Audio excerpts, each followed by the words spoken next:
Fidèles internautes, fidèles auditeurs, bonjour à tous. Ravi de vous retrouver en ce jour du mercredi 25 septembre. Bienvenue dans le cadre de votre émission Écho du Maine, les hommes et les femmes qui bâtissent l'école du futur. J'ai l'insigne honneur de recevoir pour vous, chez vous, Monsieur Sié Essis Guy Roland, chef de service en communication à la direction de l'encadrement des établissements privés. Et puis, il faut rappeler que la rentrée scolaire 2019-2020 est effective depuis le lundi 9 septembre dernier. Et la réunion de rentrée a eu lieu au sein de ce joyau architectural que d'aucuns appellent le paradis scolaire, le lycée d'excellence Alassane Ouattara. C'est une coopération entre la Chine et la Côte d'Ivoire. Le thème de l'année, enseignants compétents, performants et engagés, assurance d'une école de qualité. Pour en parler, je le disais tantôt, nous recevons M. Essis. En dépit de vos calendriers très chargés, vous avez accepté de répondre à notre invitation. Merci d'avance. Merci Rach, bonjour. Ok, on espère que fidèles internautes, vous n'hésitez pas à nous poser si vous avez des préoccupations, nous allons les répondre avec notre cher invité. Monsieur Sissor, que vous inspire ce thème de l'année? Le thème de l'année, déjà, il faudra dire que la 2EP est résolument dans ce thème, à travers la formation qu'elle organise chaque année, en faveur des enseignants, des éducateurs, des directeurs d'école et d'études. Effectivement, et puis il faut rappeler qu'avec vous, plusieurs sujets seront abordés. Le problème de transfert des écoles affectées, des élèves affectés autant pour moi, le problème d'inscription en ligne et puis le problème de réaffectation. Et il y a pas mal de problèmes au sein de votre direction. De façon succincte, présentez-nous votre direction. Alors, la direction de l'encadrement des établissements privés en charge la gestion administrative et pédagogique des structures d'enseignement privé. Au niveau du préscolaire, primaire et secondaire. Entendez par secondaire, le secondaire général, technique et professionnel.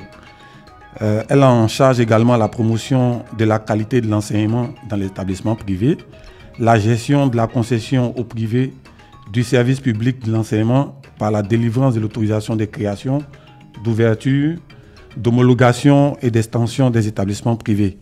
La prévention et la gestion des contentieux entre les promoteurs des établissements privés et les enseignants des 10 établissements, l'élaboration et le suivi des états de paiement des contributions de l'État dans les établissements privés en liaison avec la direction des affaires financières et le suivi du cursus scolaire des élèves dans les établissements privés. Merci pour cette présentation. La rentrée scolaire est effective en Côte d'Ivoire, je le disais tantôt, depuis le lundi 9 septembre dernier. Pas mal de problèmes déjà rencontrés par certains élèves. Tout à fait, comme toutes les rentrées d'ailleurs, mais toutes les directions sont à la tâche pour résoudre ces différents problèmes afin que la rentrée vraiment soit effective, comme on le dit. Effectivement. Entre autres problèmes à résoudre, il y a le problème des transferts des élèves. Les transferts qui ont démarré depuis le mois de juillet. De façon technique, comment ça se passe? Le problème parce que c'est un véritable problème, donc tout le monde en parle ici en Côte d'Ivoire. Expliquez-nous un peu, vous qui avez la solution. Concernant le transfert des élèves, il concerne uniquement les élèves affectés. De l'État, soit au public, soit au privé. Et chaque année, il y a une période qui est désignée pour recevoir les demandes de transfert qui sont traitées par la suite. Et après, les résultats sont diffusés sur le portail de la DSPS. Donc, à cette période, nous demandons à tous les élèves affectés de bien vouloir transmettre les différentes demandes de transfert pour le compte du public dans les différentes DREN, pour le compte du privé dans les DREN, mais auprès des correspondants régionaux ou à la direction de l'encadrement des établissements privés, 6 au plateau en face du collège moderne du plateau. Et après traitement, les résultats sont diffusés pour que les élèves puissent automatiquement s'inscrire. Est-ce que la plupart des élèves qui vous sollicitent repartent satisfaits? Pas forcément, parce que nous rencontrons des élèves qui ont des petits soucis de cursus, soit qui n'ont pas fait normalement l'inscription en ligne l'année précédente et ça les rattrape au moment des transferts. Nous avons également des cas où des élèves qui sont déjà sortis du circuit, qui sont renvoyés, qui reviennent pour des cas de transfert. Voici les quelques difficultés que nous rencontrons dans le traitement des transferts. Et au niveau des inscriptions en ligne? Avant d'arriver au niveau des inscriptions en ligne, il faut compléter à ces faits le gros retard accusé pour le transfert ou le dépôt des dossiers de transfert qui crée d'énormes désagréments parce que nous donnons un temps de traitement des dossiers et quand les dossiers doivent venir au-delà du délai imparti, vous convenez avec moi que ça crée d'énormes soucis. Ce retard est accusé par qui? La faute incombe à qui? La faute généralement aux élèves. Aux élèves. Ou aux parents d'élèves. Effectivement. Qui ne respectent pas les délais et on est obligé par moment de prendre des mesures vraiment strictes pour pouvoir avancer. On va rappeler à nos fidèles internautes que nous recevons dans le cadre de votre émission Les Échos du Maine, les hommes et les femmes qui bâtissent l'école du futur. Monsieur Essis, il faut le rappeler, il est Essis Guy Roland, il est le chargé de communication à la DEP. La DEP, c'est la direction des établissements privés et professionnels de Côte d'Ivoire. Monsieur Essis, on va parler d'un autre problème, le problème d'inscription en ligne des élèves. Bien, le problème d'inscription en ligne, vous savez qu'il est d'ordre général, mais nous avons deux types d'élèves, les élèves du public et les élèves du privé. Au niveau du privé, ils sont soumis à la même obligation que les élèves du public. Donc, chaque élève se doit de faire son inscription en ligne.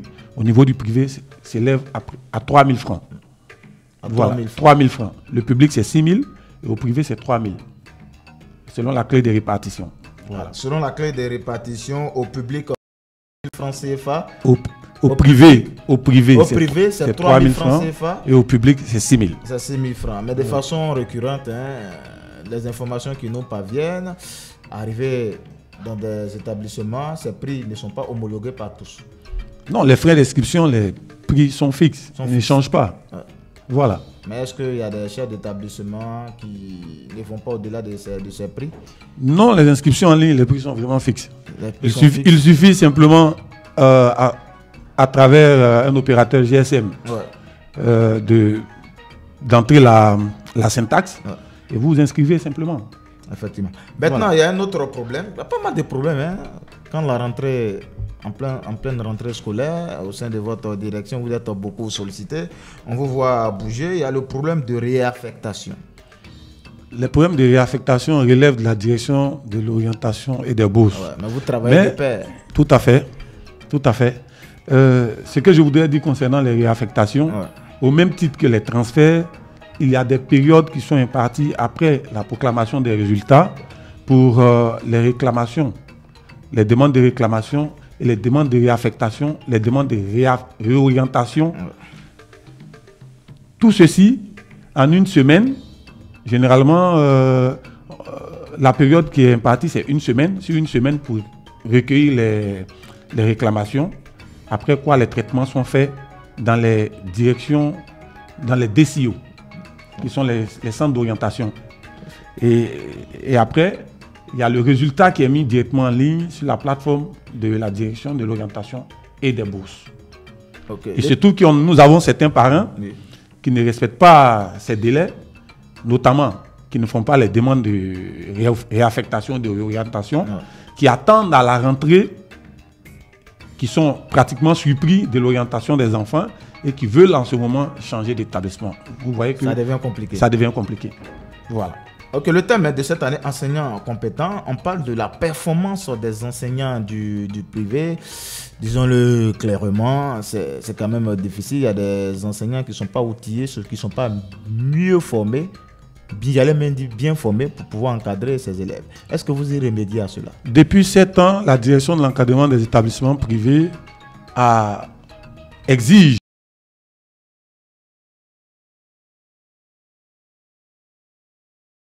le métier d'éducateur ou de directeur d'études. Donc, on demande à chaque établissement et aux fondateurs d'exiger des enseignants, des éducateurs ou des directeurs d'études qui voudraient postuler, d'avoir ce document. C'est pourquoi l'obtention de ce document est vraiment assujettie à la formation. La formation, c'est de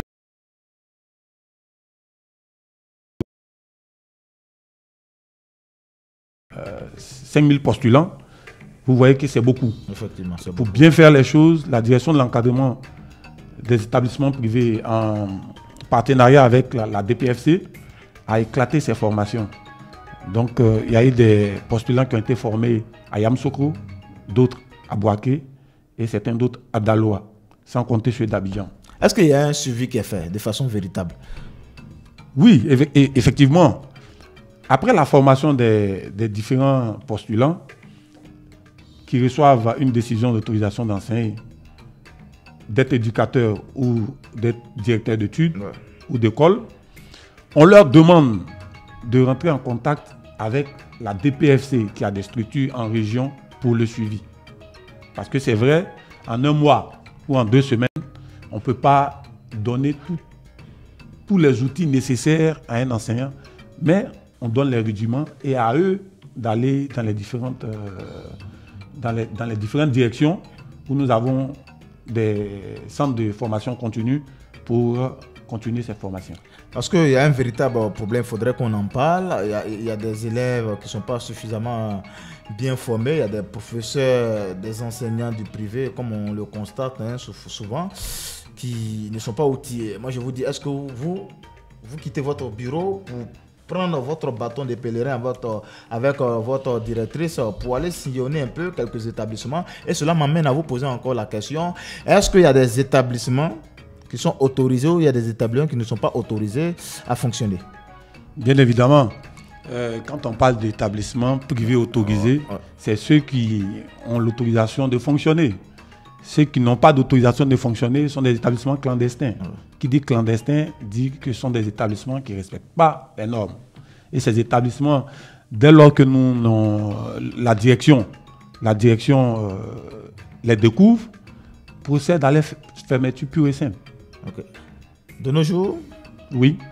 Combien d'établissements privés en Côte d'Ivoire? À ce jour, nous enregistrons 2146 écoles primaires et maternelles, 1847 écoles secondaires, 496 écoles techniques et 432 écoles professionnelles, tous du privé. Ok, monsieur, ici c'est une autre préoccupation. Il y a pas mal de préoccupations, mais je pense que le temps qui nous est imparti est en train de s'achever.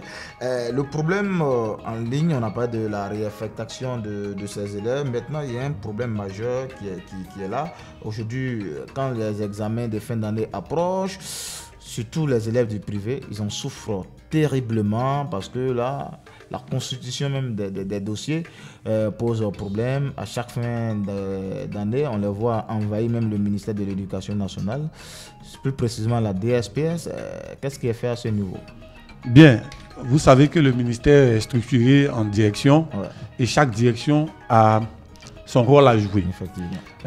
Les examens sont organisés par la DECO. La DECO qui donne un calendrier d'abord pour la constitution des dossiers, ensuite pour la validation des différentes candidatures. Vous voyez, le véritable problème que nous avons, c'est que certains établissements ne respectent pas ces calendriers et nous revenons à chaque fois dessus. Mais qu'est-ce que vous faites quand ces établissements ne respectent pas ces calendriers? De plus en plus, c'est la fermeté. C'est la fermeté. C'est la fermeté. On se donne un délai. Quand vous ne respectez pas, vous venez, vous êtes fort clos. C'est la fermeté. Et malheureusement, il y a certains élèves ou certaines familles qui en pâtissent parce que pour une meilleure organisation des examens, il faut bien respecter le calendrier. Tout part de là, de l'inscription en ligne, puisque la base de toutes ces organisations, c'est l'inscription en ligne. Et cette base est fournie par la DSPS. Pour être candidat, il faut être d'abord inscrit en ligne. En ligne, effectivement. Forcément.